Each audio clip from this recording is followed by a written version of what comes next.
Stocks or real estate, which one will make you wealthy?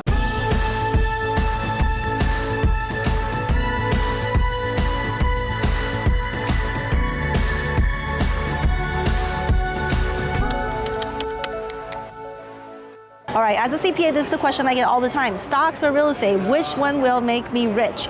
I personally have investments in both, but as a real estate CPA, I tend to favor real estate. Now, I know there's gonna be some heated discussions on this topic, so feel free to put in the comments below what you think the answer should be. All right, stocks or real estate, the first thing is control. Real estate allows you to have a lot more control over how and when you build your wealth than the stock market.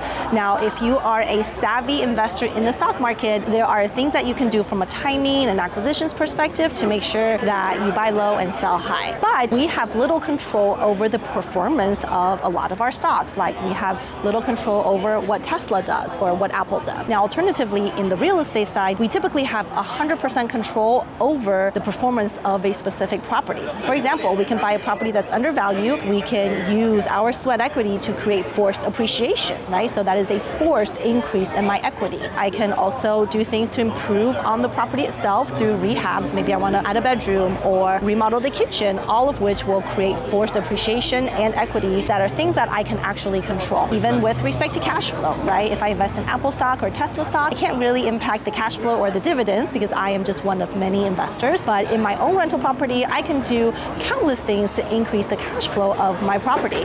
For example, if my property is not performing well, maybe I could turn it into a midterm rental, or I can rent it out as a short-term rental during peak season to get much higher daily rents. Or if I have a property that maybe is not suited for short-term rentals, but I can use companies like PadSplit to do co-living where I can rent it out by the bed or even by the room. So the additional control that I have as a real estate investor really helps me to create forced appreciation and additional cash flow, which typically are not available in the stock market. The other reason that I love real estate over the stock market is our ability to use leverage. Banks typically don't lend you money to invest in stocks like Apple or Tesla, but banks typically will lend you money to invest in rental real estate.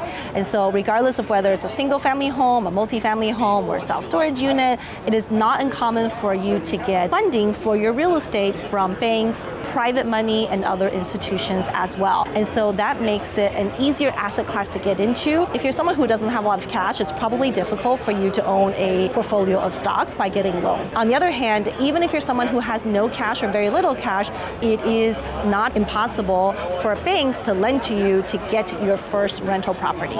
So leverage is another great advantage that real estate investors have over people in the traditional stock market. Since we're talking about the concept of leverage, what I really love about this is that there are so many tax benefits associated with rental real estate, right? Real estate is one of those asset classes where we can take a tax benefit like depreciation even on the leverage portion of the property. What I mean by that is, even if I buy a rental property that is fully leveraged, meaning the bank is paying for all $500,000 of the purchase price, I could still use that entire purchase price of the building to calculate depreciation. Now, on the concept of depreciation, that also, again, is something unique to the real estate world that is not available for stocks.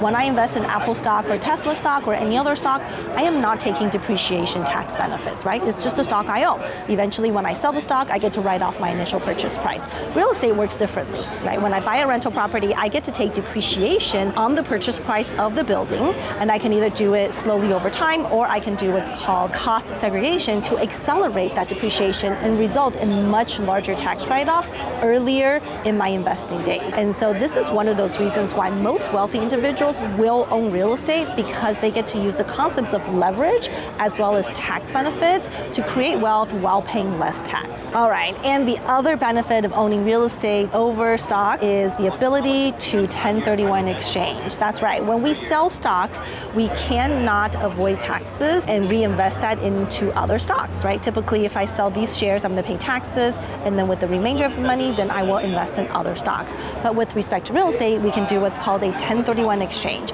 This means that if I sell my property property and there is a gain, I could reinvest my money into another deal or multiple other deals. And if I follow all those rules correctly, then I don't have to pay taxes on the gain of the property that I actually sold. This specific tax benefit is unique to real estate, so it's not available to stocks, bonds, and mutual funds. So as you can see, there are a lot of reasons why investing in real estate can really make you wealthy. From appreciation to cash flow to tax benefit, these are all reasons why wealthy individuals generally will always have real estate as part of their asset portfolio. So what do you think? Do you think real estate will make you rich, or do you think stocks will make you rich? Let me know in the comments below.